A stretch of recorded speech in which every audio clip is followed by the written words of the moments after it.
Nagliliyab muli ang Afternoon Prime dahil sa pinakabagong psychological thriller drama series na Apoy sa Dugo. Mula sa isang kakaibang kwento, talagang naging invested sina El Villanueva, Ashley Ortega, Derek Monasterio, Thea Tolentino, Pinky Amador, at Ricardo Cepeda sa kani-kanilang mga karakter. Ramdam sa bawat puso ang mga karakter ng cast sa Apoy sa Dugo.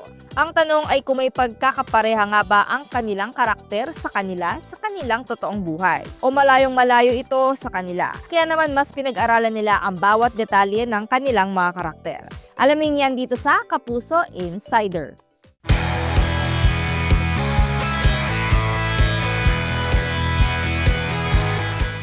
I feel like parehas kami ni Vanessa na type A.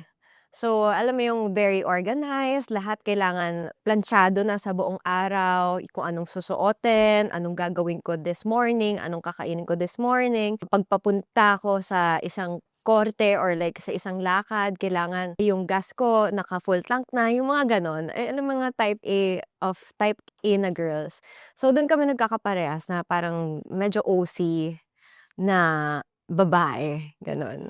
Bilang isang asawa rin at may anak na sa serye, napapatanong na rin sa totoong buhay si Derek kung siya ay handa na rin magkaroon ng pamilya. Kasi yung character ko dito, mahal na mahal niya yung mga anak niya.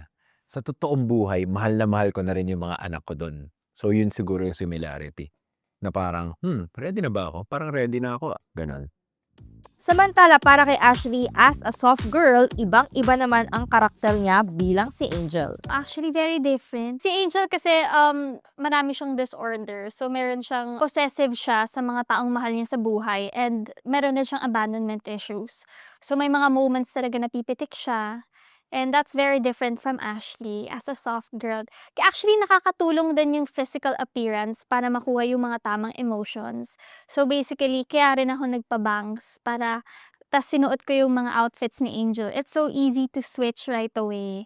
Si Thea naman ay medyo nakaka-relate din sa kanyang karakter bilang si Trixie Mendoza. In real life, bungangera, oo. I think yun lang naman. Malayo naman kina Pinky Amador at Ricardo Cepeda ang kanilang mga karakter sa serye. Ang mag-asawang sina Sylvia at Carlito Panganiban. Acting challenge eh. Acting challenge dahil yung characters namin halos is quite different from real life dahil unang-una seryoso sila.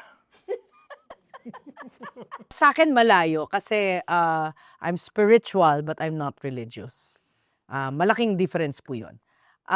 Tapos yung mga sikreto niya parang hindi ko ata kayang gawin yun. Hindi naman sa nagmamalinis ako. Talagang bawat karakter nila ay may sariling twist sa Apoy sa Dugo. At talagang inaral nila ang bawat detalye sa kani-kanilang roles para mas mapainit ang dugo ng mga netizens at viewers. Kaya subaybayan ang Apoy sa Dugo tuwing Lunes hanggang Biyernes, 4:05 ng hapon sa GMA Afternoon Prime at Kapuso Stream.